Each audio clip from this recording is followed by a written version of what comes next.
तो आज जो कि 5 मई 2025 है और आज का करेंट अफेयर वीडियो लेकर मैं आया हूँ। यदि डेली का करेंट अफेयर्स वीडियो देखना चाहते हैं तो मेरे इस यूट्यूब चैनल को सब्सक्राइब कर लें। कुछ टीचर वर्ग का कहना है कि हम तुम्हारे कोचिंग संस्थान को नहीं चलने देंगे। मेरे जितने भी समर्थक हैं यूट्यूब पर अपना पावर दिखा देना है। वीडियो इतना वायरल करें कि सारे टीचर सारे विरोधी को मुंह पर तमाचा पड़े। आप लोग जानते हैं क्या कि जो छात्र है उनके साथ कितना धोखाधड़ी होता है। बहुत सारे टीचर जो कि कोर्स के नाम पर उनसे बहुत सारा पैसा लूटा करते हैं और अच्छे कंटेंट भी नहीं दिया करते।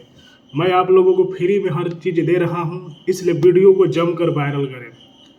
तो लास्ट वीडियो में मेरा क्वेश्चन था कि हाल ही में किसने बिहार के मुख्य निर्वाचन अधिकारी का पदभार संभाला है। तो उत्तर है विनोद कुमार गुंजियाल। आज का पहला जो प्रश्न है कि हाल ही में किसे दानिश सिद्दीकी जर्नलिज्म अवार्ड 2025 मिला है। इसका उत्तर है सर्वप्रिया सांगवान। दूसरा प्रश्न है कि हाल ही में किस राज्य के लकुंडी स्मारकों को यूनेस्को की विश्व धरोहर सूची में शामिल करने का प्रस्ताव रखा गया है। तो इसका उत्तर है कर्नाटक।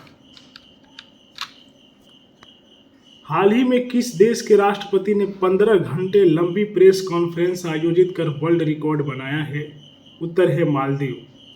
हाल ही में किस देश के पहले AI based data centre park की नींव कहाँ रखी गई है। उत्तर है छत्तीसगढ़। हाल ही में किसने नया डिजिटल प्लेटफॉर्म ECINET लॉन्च करने की घोषणा की है। तो चुनाव आयोग ने। हाल ही में ये चुनाव आयोग जो है वो बहुत बड़ा गलती करता है। चुनाव आयोग जो संस्थान है उसका निर्वाचन जो प्रणाली है बहुत खराब है। हालांकि देखते हैं कब तक सुधार करते हैं। हाल ही में जहाज़ों के लिए समर्पित नीति पेश करने वाला पहला राज्य कौन बना है। इसका उत्तर है महाराष्ट्र। हाल ही में 9 मई 2025 को होने वाले मास्को विजय दिवस परेड में भारत का प्रतिनिधित्व कौन करेगा। उत्तर है संजय सेठ। अब मैं चुनाव आयोग का विरोध क्यों करता। मैं कहता हूं कि जिस तरह UPSC का एग्ज़ाम होता है, रेलवे का एग्ज़ाम होता है, सभी लोगों का एग्ज़ाम के द्वारा सिलेक्शन होता है, तो चुनाव आयोग इतना बेवकूफ़ी करता है। वो भी एग्जामिनेशन के द्वारा सांसद का चुनाव करते, मुखिया का चुनाव करता और जितने प्रधानमंत्री का भी चुनाव करता।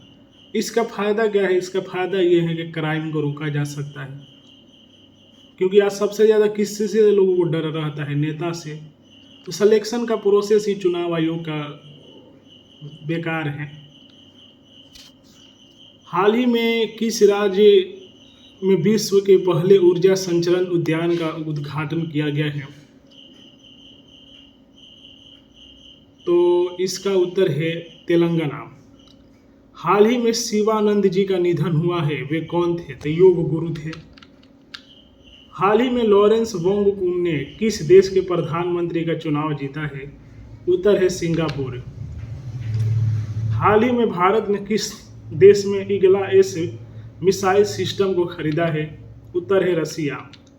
हाल ही में किसे दुनिया के सबसे प्रतिष्ठित high IQ society Mensa international में शामिल किया गया है। उत्तर है बंदन पटेल। हाल ही में भारत ने किस देश पर बने बगलिहार डैम से पाकिस्तान को जाने वाला पानी रोक दिया है। उत्तर है चिनाब। हाल ही में एंथनी अल्बानीजे ने किस देश के प्रधानमंत्री का दूसरा कार्यकाल संभाला है। उत्तर है ऑस्ट्रेलिया। हाल ही में कोयला खनिक दिवस कब मनाया गया है। इसका उत्तर है 4 मई। जो क्वेश्चंस का उत्तर लिखना है कि हाल ही में किसने UPSC के सदस्य के रूप में कार्यभार संभाला है, इसका उत्तर लिखना है। कौन कौन मानता है कि चुनाव आयोग का जो चुनाव कराने का प्रोसेस है वो गलत है, यानी चुनाव आयोग की जो नीति है वो खराब है। मैं ये मानता हूँ कि जो चुनाव आयोग का जो सिलेक्शन का तरीका है, जिस तरह वो कैंडिडेट का सिलेक्ट करते हैं, वो बहुत ही गलत है। इस चीज़ का मैं विरोध करता हूँ, क्योंकि जो सबसे ज़्यादा लोगों का डर है वो किसी से है, नेता से। क्यों है? क्योंकि मोस्टली नेता जो कि क्रिमिनल तरीके के आते हैं। तो अगर इस चीज़ को मिटाना है तो चुनाव आयोग को एग्जामिनेशन के द्वारा सिलेक्शन लेना होगा। अब सिलेक्शन कैसे, जैसे सांसद भर्ती आयोग हो, मतलब कि सांसदों, जिस तरह रेलवे की वैकेंसी आता है, रेलवे का फॉर्म आता है, उसी तरह सांसदों का फॉर्म आता, मुखिया का फॉर्म आता, वार्ड का फॉर्म आता, एग्जामिनेशन दे के लोग जाते। इसका फायदा एक ही है कि लड़ाई झगड़ा मार धाड़ और क्या बोलते हैं क्राइम को रोका जा सकता है। यदि मेरे समर्थक हैं, मेरे विचार मेरे से प्रभावित है, मैं कहूँगा कि चुनाव आयोग को रिपोर्ट किया जाए कि सिलेक्शन का जो प्रोसेस है वो गलत है और इस चीज़ का हम विरोध करते हैं।